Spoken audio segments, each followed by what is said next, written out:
The Homestead, Wyoming Territory, 1888. The sun was setting behind the red cliffs when she pulled a revolver on him. "Step down from the wagon," she said, her voice low and her hands steady. "I don't want to shoot you, but I will." The man holding the reins blinked against the sun, then slowly raised both hands. "All right," he said, "but if you're going to rob me, you should at least know my name." She frowned. "I don't care what your name is." "You will," he said, stepping down from the buckboard with the calm that made her uneasy. "Name's Cole Garrett." She cocked the hammer. "Back away." He did, slowly, his boots crunching dry gravel. The mule hitched to the wagon, pawed the dirt, and snorted. Cole kept his hands up and his voice easy.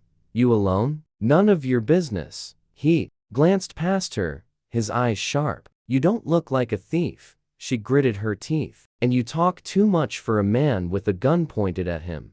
He looked at her, truly looked this time. Not at the revolver, but at her eyes, the mud-stained hem of her skirt, the threadbare shawl, the way her shoulders were squared as if she had nothing left to lose. "Whatever you think I have," he said gently, "there's not much of it." She climbed onto the wagon seat, tugging the reins. "I'll take my chances." She paused, her eyes darting toward a crate behind the bench. She shoved it open. Flour, dried apples, a small sack of coins. She grabbed them all. "You forgot one thing," he said, brushing dust from his coat. She turned, her gun still trained on him. "What?" Cole smiled. Not mago, not angry, just quiet. "My last name." She stared at him, confused. "What?" "If you're going to steal my wagon," he said, "you might as well take my last name too." She blinked. "What the hell does that mean?" "It means," Cole said, stepping closer, "you don't want to rob me. You want help, and I'm offering it." Her jaw clenched. She backed away, but her knees buckled. The revolver dropped from her hand as she slid off the bench, landing hard on the ground. Cole was beside her in a second, catching her before she hit the dust face first. "I haven't eaten in 2 days," she muttered. "I figured," he said. She tried to push him away, but her arms were too weak. "Leave me alone." "I won't," Cole said, wrapping his coat around her shoulders. "What's your name?" She hesitated. "Sarah Vance." He nodded. "All right, Sarah Vance. Let's get you some water." He lifted her gently onto the wagon bench, then took the reins and turned the horses east, back toward his camp. She woke to the smell of beans and bacon. The fire cracked nearby, and Cole sat across from it, stirring a tin pot. The wagon stood yards away, untouched. The mule grazed behind it. Sarah sat up slowly, dazed. "You're safe," he said.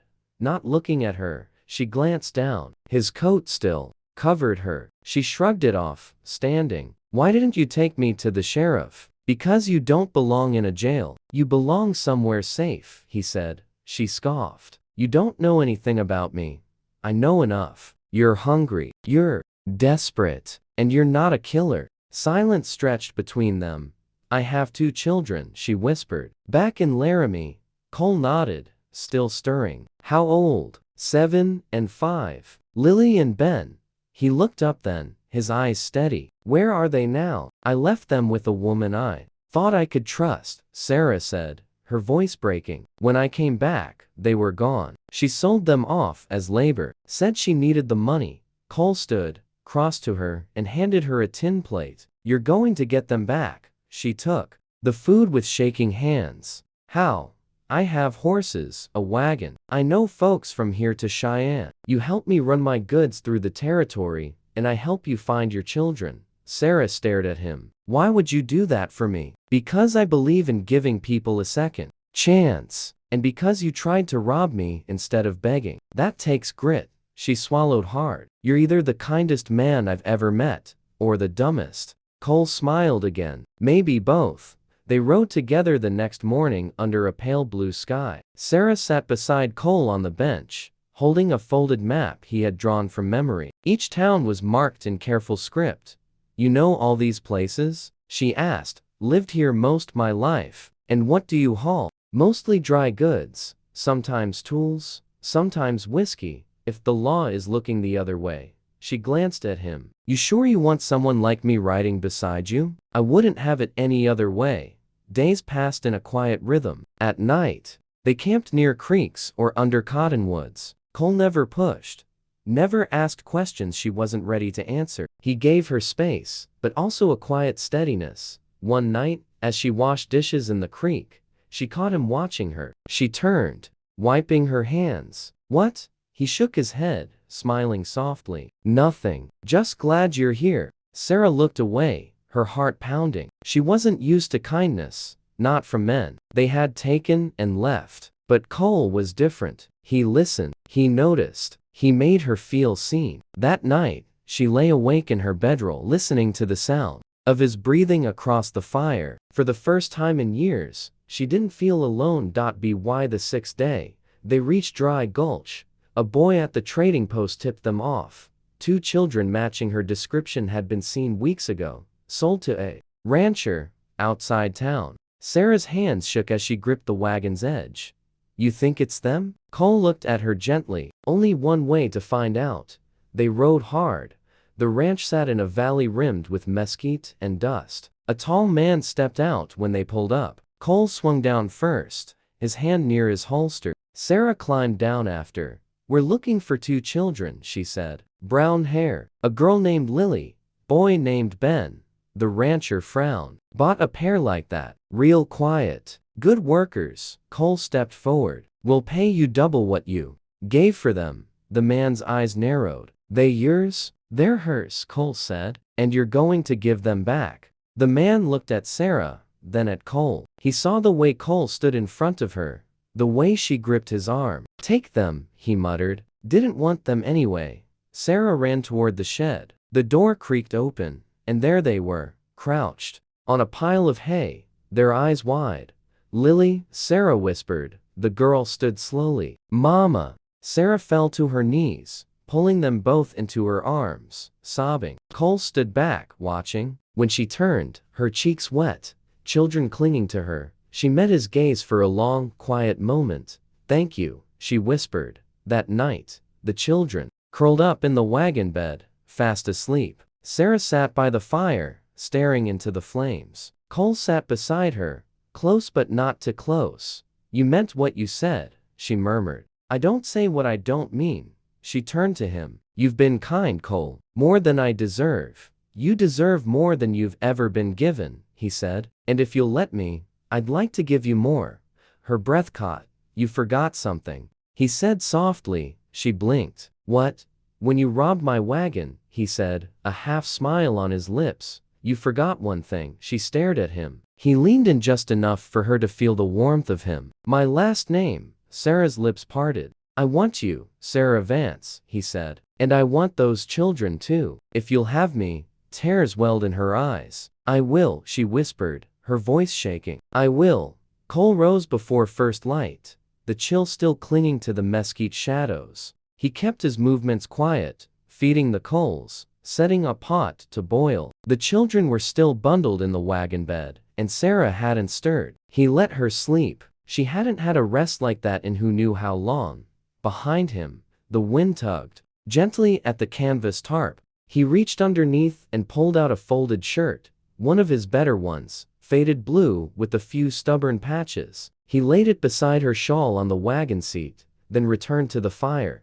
When she finally sat up, she didn't speak right away. She watched him pour coffee, her hair loose from its braid, her face bare of whatever defenses she'd carried that first night. She climbed down carefully, glancing once at the children before settling on the log across from him. "I didn't expect to sleep like that," she said. "You needed it." She nodded once. "Lily talks in her sleep. Always has. Ben grinds his teeth." "I noticed," he said, and she smiled faintly. She took the tin cup he offered and sipped. Then, after a long pause, "You ever had children?" "No," he said. "Wanted them once. Life turned sideways before it could happen." Her gaze lingered on his face. "You lose someone?" He nodded. "Anna, years back. Fever took her before winter." Sarah looked down. "She was strong," he said. "Would have liked you." The fire gave a soft pop. Lily stirred in the wagon, then settled again. Sarah pulled the shawl tighter and looked toward the foothills. I don't know where to go now. Laramie burned me. Can't head north without passing through Crowland. And I won't risk that with the children. Cole nodded. There's a place near Willow Creek. An old homestead my cousin left behind. The roof needs fixing, but the well's clean. It's yours if you want it. She didn't answer right away. You trust me that much? She finally asked. I do. Why? He looked at her then, steady and sure. Because you've done everything hard without help. And because I want to build something that lasts with you if you'll let me. Sarah set the cup down gently. You're not what I expected. I know, he said. Neither are you. They broke camp slowly, letting the sun warm the earth before hitching the mule. Lily helped fold blankets, and Ben carried the skillet with both hands, his tongue poking out in concentration. Sarah watched them with quiet pride. As Cole cinched the harness, she came up beside him. You meant what you said about the homestead. I wouldn't have offered if I didn't. I want it, she said. But not just the land. He straightened. What else? Your name, she said. I want that too. His breath caught, but he didn't speak. Instead, he reached for her hand, his rough palm curling around hers. They stood that way for a while, the wind brushing past, the mule stamping once, impatient. Behind them, Lily called for her mother. Sarah squeezed Cole's hand once, then turned toward her children. He watched her go, quiet weight settling in his chest. Then he climbed up onto the wagon seat and waited. She came back moments later, with both children, climbed up beside him, and settled Ben on her lap. Lily leaned against Cole, her small fingers curling around the edge of his coat. Ready? He asked. Sarah looked out at the road ahead. I'm ready, she said. The road to Willow Creek wound through low grassland, broken now and then by clusters of cactus and the bones of old ranch fences. The wagon moved slow, the mule careful on the uneven stretch. Cole guided her with one hand. Sarah kept the children shaded under a canvas flap she'd pinned up with bits of twine and a bent spoon. Ben had found a pine cone and was quietly dismantling it. Lily sat close to her mother's side, her thumb pressed to her lower lip. Cole glanced at the horizon. There's a dry creek bed up ahead. We should stop there for supper, Sarah nodded. I'd like to make biscuits, if you've still got that tin of lard. He reached under the seat and handed it to her. I was saving it, but I suppose this is a worthy cause. Lily perked up. Mama makes the kind with the soft middles. Sarah brushed a hand through her daughter's hair. Only if the fire cooperates. They camped beneath a twisted ironwood, its roots sunk deep into the banks of the dry wash. Cole gathered mesquite branches and built the fire low, coaxing heat with a bit of pine pitch. Sarah knelt beside the Dutch oven, rolling dough with a bottle that once held vinegar. The children watched from a blanket, chewing on strips of jerky Cole had cut earlier. He sat down beside them, stretching his legs. You ever been this far south? Sarah shook her head. Never got past Fort Smith before. I heard folks say the land down here is too dry to make anything grow. Depends on what you're planting. Cotton does better than most, so do beans. But you need to watch how you draw from the well, or it'll turn brackish by August. She glanced at him. You sound like a man who's tried and failed. I am, he said, shifting to ease a knot in his back. And a man who tried again. Sarah turned the biscuits once, then sat back on her heels. You said that roof needs fixing. What else? 2 walls slanted inward. Nothing dangerous, but it'll need bracing. There's a barn, mostly standing. One corner sank during last year's rains. Water nearby, a spring not far. There's a pipe that runs down through the arroyo. Might need clearing. She wiped her hands on her skirt. And you think we can manage all that? I do. You're already doing harder things. Lily stood and came to sit between them, leaning against Cole's side without saying a word. He looked down at her, then at Sarah. I'll start repairs once we get there, he said. But I want your say in how it's done. I don't know anything about building. You know what a home needs. Sarah opened her mouth, then closed it again. When she finally spoke, her voice was quieter. I want a door that closes right. No gaps. And a latch. The children can work from the inside. He nodded. We'll make one. She turned the biscuits out onto a folded cloth, steam rising from the brown crusts. Ben clapped his hands, and she handed him the smallest one. As they ate, the sun dipped behind the ridgeline, casting long gold shadows over the wash. Cole leaned forward, elbows on his knees. "I was thinking," he said, "once the roof's done, we could dig a garden plot. Keep it close to the house so the javelinas don't get bold." Sarah ran her fingers along the rim of her tin plate. "We'll need fencing, braid for wire and Jackson. There's a smith there who owes me." Lily looked up at her mother. "Can we have a chicken?" Sarah smiled. "Maybe two, but only if you help feed them." "I will." Cole stood, collecting the plates. "Then we'll need a coop. Nothing fancy. I've got some old boards stacked behind the barn."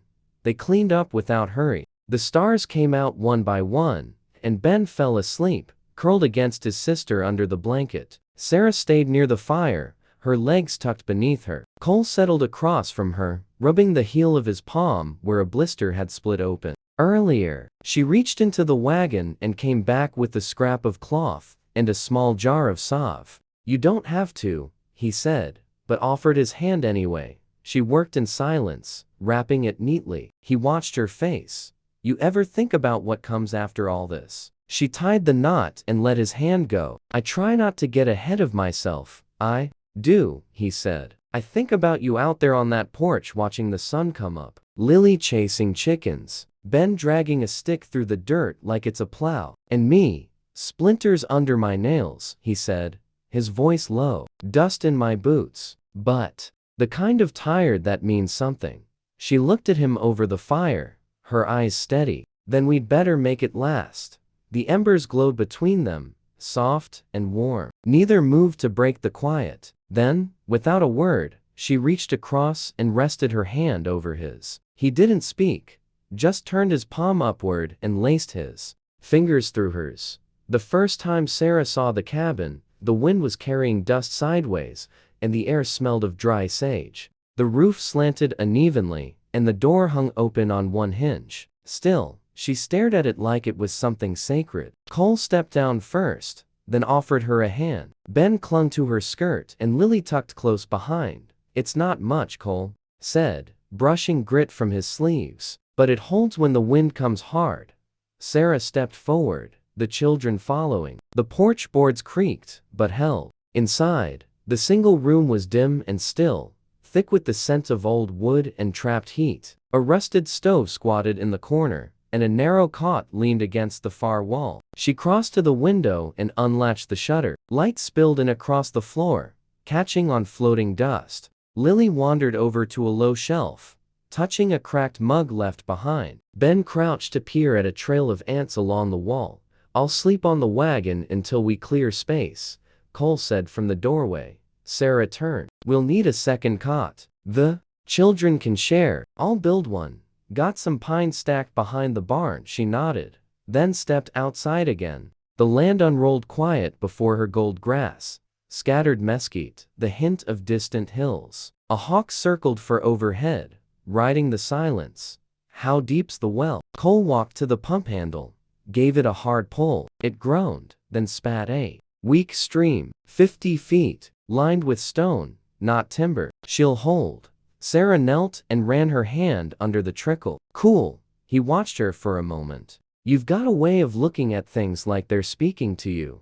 "They usually are," she said. "You just have to listen close." That night, they made a place for the children on thick quilts near the hearth. Cole hung a blanket across the corner for privacy and spread his bedroll outside under the lean-to. Sarah laid her own down near the children, but sleep didn't come. The sounds were different here. No wagon wheels or campfire crackle, just the wind through the eaves and the occasional rustle of brush. She rose before dawn. The ground was cool beneath her bare feet, and the sky had just begun to pale. Cole was already awake, sawing a board across to saw horses. She walked over, her arms folded against the chill.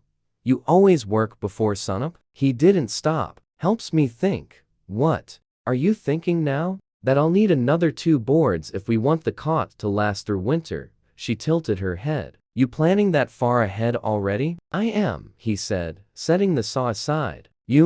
I don't plan much," she said. "Not since things started falling apart." He wiped his hands on his trousers. Then let's build something that won't. She studied him, not just his words, but the steadiness in the way he stood, the way he met her without reaching too far. She stepped closer. My mother used to say a man's worth was in the way he fixed what was broken, she said. He looked down at the wood. Then I hope she'd think well of me. I think she would, Sarah said, then took the other end of the board. They worked through the morning. Lily helped gather nails from a tin, and Ben handed up lengths of rope Cole used to brace the frame. By midday, the cot stood square and solid near the hearth, and the children tested it with soft giggles and bouncing feet. Sarah leaned against the door frame, watching them. Cole came to stand beside her. He didn't speak, just rested his hand on the frame above her head, close but not touching.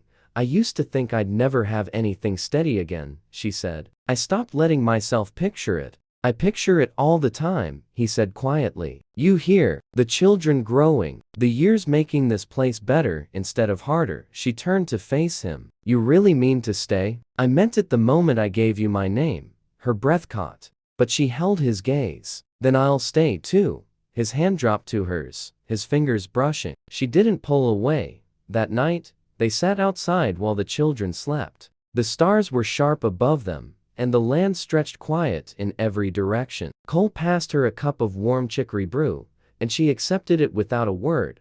I never asked, he said after a while. What did you dream of before all this? She thought for a long moment. A kitchen with a window, a place where no one ever knocks to take anything. He looked toward the dark shape of the house. We'll put in a window. She smiled faintly. And you? What did you dream of? He turned to her, his eyes soft. Someone who'd stay when the wind came hard. She didn't answer, just leaned her shoulder against his, and together they watched the night settle around them like a promise kept. The rains came late that year, but when they did, they came soft and steady, soaking deep into the parched earth. Sarah stood barefoot in the doorway, watching the drops slide off the eaves into little puddles that gathered around the porch stones. Her skirts were damp at the hem from checking the coop. 3 hens now, and one with the stubborn nesting habit. Lily and Ben were inside, bent over a slate, practicing numbers with bits of chalk Cole had bartered for in Jackson.